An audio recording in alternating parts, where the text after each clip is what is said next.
Yo everybody, it's me, Mimposter Green. Since my first video on the death of the Looney Tunes, I've been getting a lot of comments from people saying that don't worry, someday these characters will go into the public domain and that will save them. And every time I hear that, I just have to think to myself, no way in hell. I wanted to get into this more on a deeper, longer rant, and maybe I will some other time. But the public domain just isn't a good place for beloved characters. Since it's entered the public domain, Winnie the Pooh has been massively exploited in numerous unsanitary ways. And now this year we also got a completely dumb slasher horror movie about Popeye. Come on, it's so easy to make a good movie about Popeye. Popeye is literally begging for a heroic reboot where he's essentially America's Goku and Luffy put together. Now, I want to say the only old school cartoon character that has somehow traveled successfully from the public domain to any new form of relevancy is Felix the Cat, because somehow he managed to comfortably slot into a niche as a hip-hop fashion icon in the same way that Black Bart Simpson used to be a thing. But even then, being a hip-hop fashion icon doesn't get you back on the silver screen, which is where all these characters really deserve to be.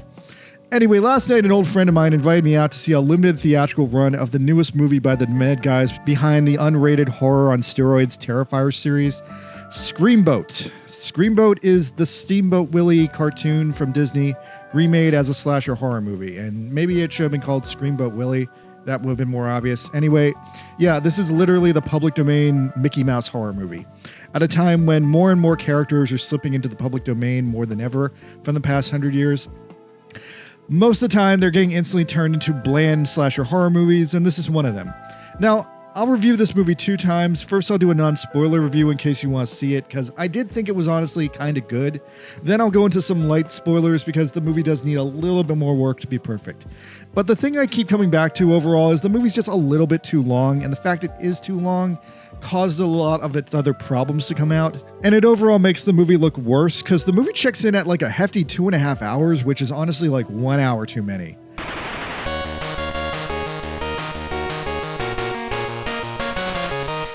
Anyway, Screamboat's got some layers here, and I'm going to go over each of the layers here and how each of the layers had kind of a different level of competency. Alright, so in this review, I'm just going to rank everything about Screamboat from best to worst, I guess. The best thing in the movie is actually somehow its writing. The writing is actually kind of funny and interesting. Now, I will warn you guys, overall the dialogue is corny as shit, but it's a self-aware corny, and that makes it a good corny. Because almost every single line in the film is this weird, stupid, fucked up Disney Easter egg. For example, my favorite line in the film was something like, "Just keep swimming or you'll be frozen. You gotta let it go." Like that. That's this movie. You gotta keep in mind that literally every single line in the film is like that, said one after another for 2 hours. It's kind of weird, it's kind of ironic, but overall I embraced it because it was corny and funny and it kept the movie interesting. But the joke does get stretched thin because the movie, once again, in my opinion, is an hour too long. Next thing I'm going to praise, the best thing about this movie is actually its practical effects.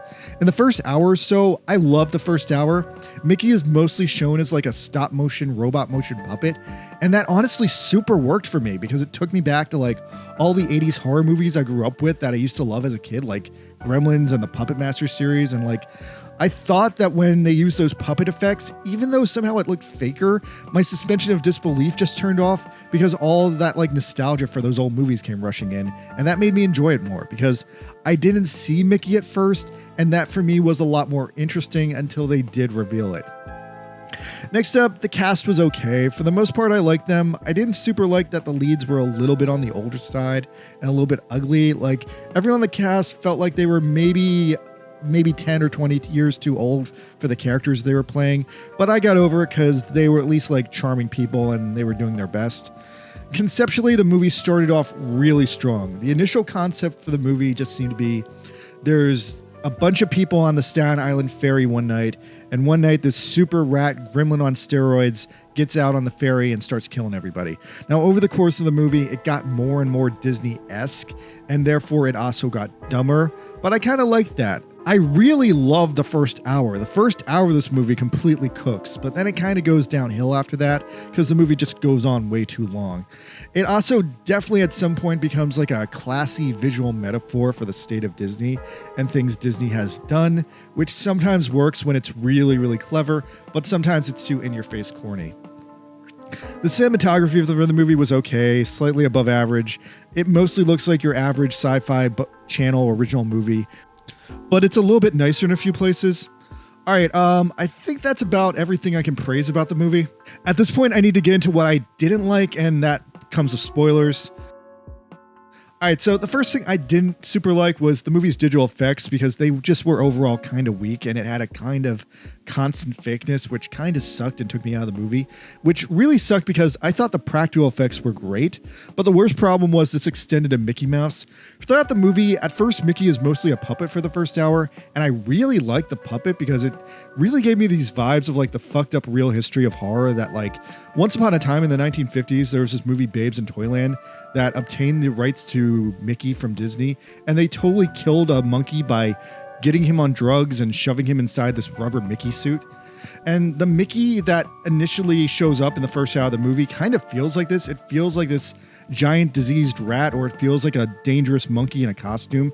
But then after they fully reveal him, he's actually more this like full-size guy, digitally composite on a green screen to look like he's 2 feet tall. And that never quite worked for me. It had like green screen issues. It felt too self-aware about how stupid it was. And it was obviously a man in a costume, and it just was too corny on a level I couldn't accept, because like the costume just looked way too fake. It's just like a guy in makeup, and I know that. Maybe if the costume had had like a more mouse-like head, it would have worked for me. But I don't know, that took me out of it. Like, I really super enjoyed the first hour because it used all these puppet scenes and it used them perfectly. It really reminded me of Gremlins in like all the right ways. But when the guy came out, I saw the guy was so damn cheesy. He's pretty much constantly winking at the camera, and it's just corny. The movie's also not as gross as Terrifier either. There are like some boobs and like 3 scenes of extreme ultra violence. There's one big showcase where like Mickey like mutilates a guy. Here's the biggest issues I have with the film. Like, just thinking about this film step by step, the biggest problem I have with this film is the film has bad editing, and it's way too indulgent about itself. You know what? It literally insists upon itself. The movie definitely does that because it clocks in at a hefty 2.5 hours, which is insane for a movie just about a dumb story about a rabid Mickey Mouse on a boat killing a bunch of people. There's kind of no excuse for this, but I also know the excuse for this is because they were just trying to chase Terrifier 2 and 3 and make this movie an unrated masterpiece of gore. But Screamboat doesn't really get there, and it's not really that kind of movie. I want to say it's more funny, and I want to say it's more just like a corny movie. So I want to say in shooting for that like high horror standard, trying to achieve that, it kind of shoots itself in the foot. I think maybe if they edited this movie just a little bit tighter, it probably could be mega successful just doing an R-rated movie run and just getting national distribution as a normal R-rated movie. But right now, where it's going, it's kind of overbloated. And what gets me is there's so many corny moments in this movie that are illogical that I swear to God, if you just cut them out, this would be probably one of the greatest horror movies ever made. Like, they probably could even like double their profits if they just released an R-rated cut nationally and then held this version back as the unrated director's cut. All right, so let me go over the plot now because that kind of will like help me focus on what's wrong here. I don't have any screenshots of the film, but the story is so cliche, I think I can just keep getting away with showing you guys stock photos. So the movie starts really well. Like I said, the first hour of the movie is almost perfect. It starts with 2 goofy idiots working on the Staten Island ferry who are randomly after the treasure of Staten Island. Is that a thing? Well, obviously it's stored at the bottom of the Staten Island ferry, right? It has to be. So they go looking for it, but bad news, they accidentally unleash a dumpster that has a mythical rat demon named Steamboat Willie inside, who I guess was locked at the bottom of the ferry for 100 years. By the way, it super feels like this was just an old ancient script about a gremlin attacking the Staten Ferry that was just sitting on someone's desk since like 1991, but they changed it and reskinned it to Mickey when the public domain thing happened and just added like some Disney princess type women to die in funny ways. So anyway, yeah, Mickey is released and he's initially extremely horrifying.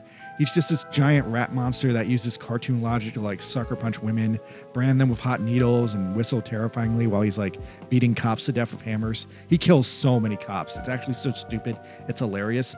Like, they really sell his cartoon nature, but they also make it possible that he's just like this super fast monkey mouse thing that is capable of all this. Also, Mickey eats a lot of people in this movie, and he seems to have this like weird healing factor that only works if he eats a person to like heal his damage. So he eats like 6 people over the course of the film to recover damage that's done to him. Okay, sure, why not? That's a unique contribution to the lore. Then we get like the worst possible New York stereotypes in this movie loading up on the Fan Island stereo for the night. Like everyone has the absolute fakest New York accents I've ever heard. Everything's dialed up to like 12, which is funny because I saw the movie in New York and like no one's like really that ridiculous.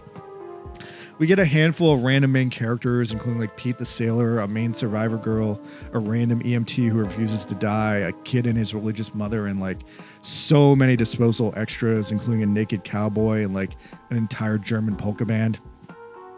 Anyway, chaos ensues as Mickey starts ticking these people off one by one, mostly eating them to heal his damage. But in other places, he kills them in super humiliating ways like a cartoon character, because overall, he's trying to be 1920s mischievous evil Mickey Mouse from Steamboat Willie.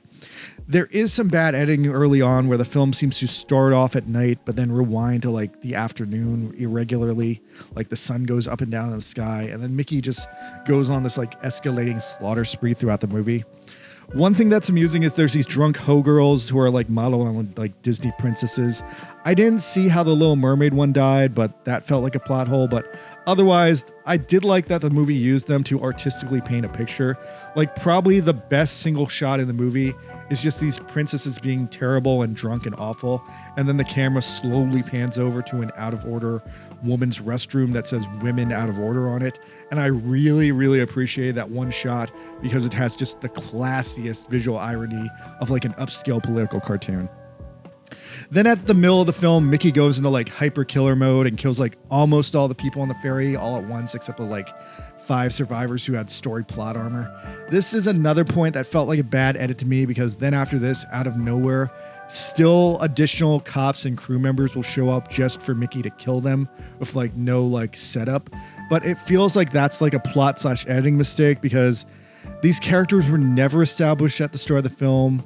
We're dealing with a ship at sea scenario. We're dealing with a locked room scenario. And then after the big moment where Mickey kills almost everyone on the boat, then that triggered my suspension of disbelief that these additional people would just come out of the woodwork out of nowhere to die. Like if these scenes had just been edited in a different order so that Mickey killing like a majority of the people on the boat was the climax and not the middle, I probably would have been like more cool with these parts. It also felt like these extra people just had some of the goriest deaths, so it felt like they were just like inserted in post to chase that gore level that Terrifier had. But because there was not any time to set this up, it felt off to me. Anyway, the movie was a bit too long, and honestly, I feel like none of these scenes mattered, so I would have been okay cutting them. The last thing I didn't super like. Okay, so there's this great character named Ferry Barry, who's this old hobo who sleeps on the ferry. This guy is completely hilarious. The actor Barry like completely deserves to come back in like a million movies. But near the end of the film, he has this big scene where he's the only person who knows that Mickey Mouse, this demon on the boat, is actually this legendary historical character named Steamboat Willie. And he tries to explain the story to everyone, but no one listens to him. But the story he tells is absolutely batshit insane. The story is so insane that I would argue it hurts the movie because it's just so illogical and nonsense. Like it comes up late in the film and it's at a point in the film where like everyone's locked in and nothing really needed to be explained. But according to the story, we're in this like alternate universe where Walt Disney exists, but he was just a simple boat captain who like never achieved his greatness, and Mickey Mouse was like his mutant pet mouse or something. But then like mad scientists in the 1920s somehow turned Mickey Mouse into this like mouse human abomination and helped him live forever. And he's also trying to steal the ferry to rescue Minnie Mouse, who got lost at sea, but was actually living peacefully, I guess, on Staten Island for the past 100 years. And yeah, none of this was necessary. None of this made sense. And it honestly kind of took me out of the moment. Like I was already sold on the idea that Mickey is just this like horrible mutant legendary rat that was just sealed in the ferry's time capsule in the treasure box. And that was enough for me. Like, I also kind of think this explanation maybe would have gone down better at the beginning of the film when there was still some suspense dropping, but dropping it at the end just felt like pointless padding and like more like just like, Disney ruined their legacy by not using Mickey right. Oh, actually, that is kind of clever if that's what they were trying to say with that. Okay, anyway, plus, maybe I didn't understand it all correctly, but I still don't get why Mickey was actually sealed in the ferry then. Although I guess I would be completely down if the next movie was actually just a period piece sequel set in the 1920s explaining all that. All right, anyway, I'm going to leave it there because I feel like I'm getting nitpicky now. The movie was overall great, but it went to some dumb places. Overall, it was a funny movie. I think it deserves every bit of success because it's kind of an indie and the people making it are probably like struggling. But yeah, I definitely think it needed one more pass at the edit because the first hour was so tight and wonderful, but then it completely goes off the rails into nonsense and it just ends up being like an hour too long with like some corny, goofy shit. There's a lot of nonsense characters that come out of nowhere to die. Like, to boil it down, horror movies really need to work on this like cause and effect system of like A causes B, B leads to C. But this movie has a lot of just B happening for no cause and going to no effect. And then there are other parts in the movie where the cause and effect are too far apart for it to be a good payoff. And that annoyed me. Overall, the movie is good, but it's just overstuffed with some nonsense content, and the movie really, really needs a tighter edit. I think if the movie was more focused, it would be a great freaking movie. Otherwise, I guess it's cool. I just also would have preferred if they had stuck with the gremlin puppet instead of the green screen Mickey, because whenever it's the guy in the green screen, it looks way too fake for me. Screamboat gets a 6 out of 10, but if they ever made a tighter, shorter edit, I would say a tighter, shorter version would be an 8 out of 10. Like, it's just got a few plot holes that just need to be edited out. Pros, it's got some dumb Disney jokes.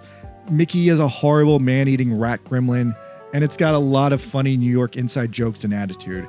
Cons, there's like 3 scenes that just go too far into the stupidity. There's plot holes. The Mickey backstory is super lame and unnecessary. And I guess the ending tries too hard to set up sequels and make this a franchise. All right, that's my movie review. Tonight I'm going to go see Minecraft. I hope that's a movie. And I'm not promising you guys I'll review Minecraft because it might be pure shit and I might not want to. All right, have a good weekend, everybody. Later.